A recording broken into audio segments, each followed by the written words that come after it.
Okay, we're here this afternoon with Velvet at her house, and Velvet's in the middle of doing apples, as you can see. So, hi Velvet, how are you? Good, how are you guys? Okay, so we're having a little talk with Velvet for the community today, and we're going to cover a couple of topics.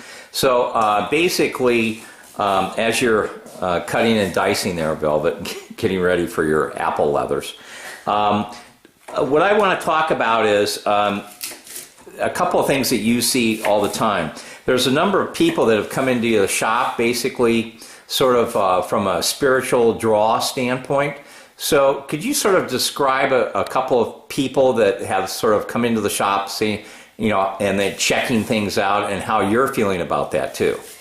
Well, I think, there's one of my friends that said we're in destiny triggering times, that our destinies are being triggered right now.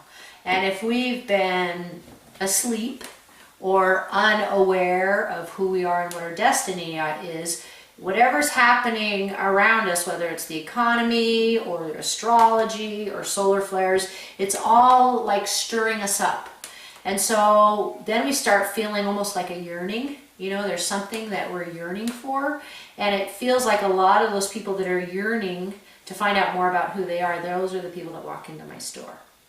And so what I'm seeing is people a lot of times don't really know why they're in the store. Sometimes they're coming for a specific reason, but a lot of times they don't know why they're in the store, and the rocks is the gateway. The rocks are the gateway drug to awakening, you might say.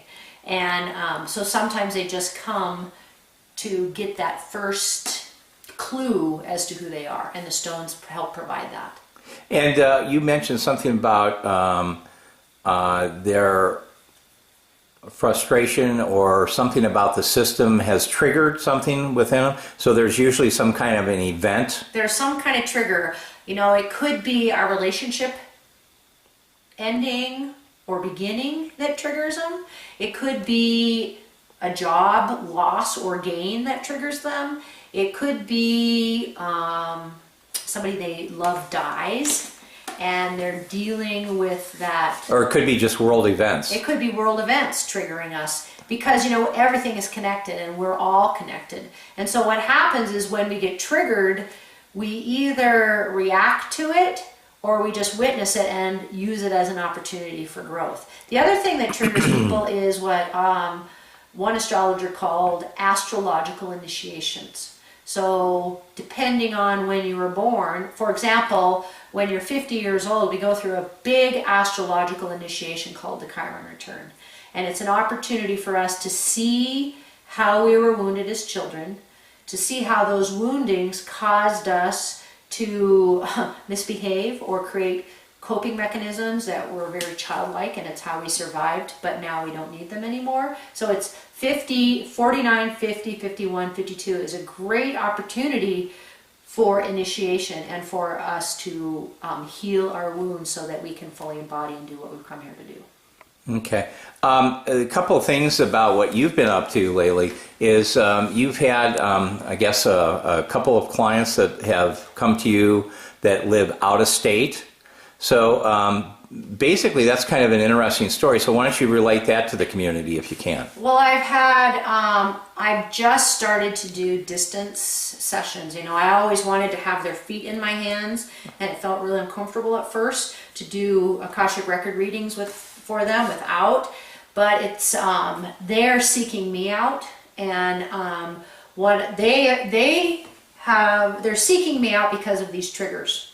These things that have triggered them, whether it's relationships or going to have a baby, and they want to heal the things from their childhood so that they can be the kind of parent that they want to be, rather than repeating the patterns that were inflicted upon them by their fathers or their mothers. So I have a client that just flew in a couple of weeks ago, and I did an intensive with him, did outdoor work. And it was really powerful. So you did some work with him, but it was sort of nature awareness type work that was used to open him up? Yes, it was. He had never been hiking in his life. And we didn't even go on a very long hike. But I took him, I felt it was important for him to hike up higher so he could look at things in a different perspective, physically and emotionally and spiritually. And then I took him to a lake that was deep and dark and very feminine. And I didn't make him jump in, but I highly suggested that he jump in. And when he jumped in, he said, I have to jump into my life just like I jumped into this lake. And so he got that awareness. It wasn't, I was just the Girl Scout leader, the Boy Scout leader, right? Let's go on an adventure. I don't know how or why we're doing this. I just know I'm supposed to take you here. And so he left here a different man than when he came. So from remote healing, basically, it triggered into a one-on-one personal visit here to basically search out his spiritual path. To find out more about who he is and who he wants to be. Right. Okay. Another area that you're really getting involved in is what's called sacred geometry. So could you go into that a little bit and explain how that works? Well, it's still something that's sort of new for me. And I started doing and teaching a protocol called Divine Blueprint Restoration. And how I see it is that we each have an original blueprint, and I see it as a geometry.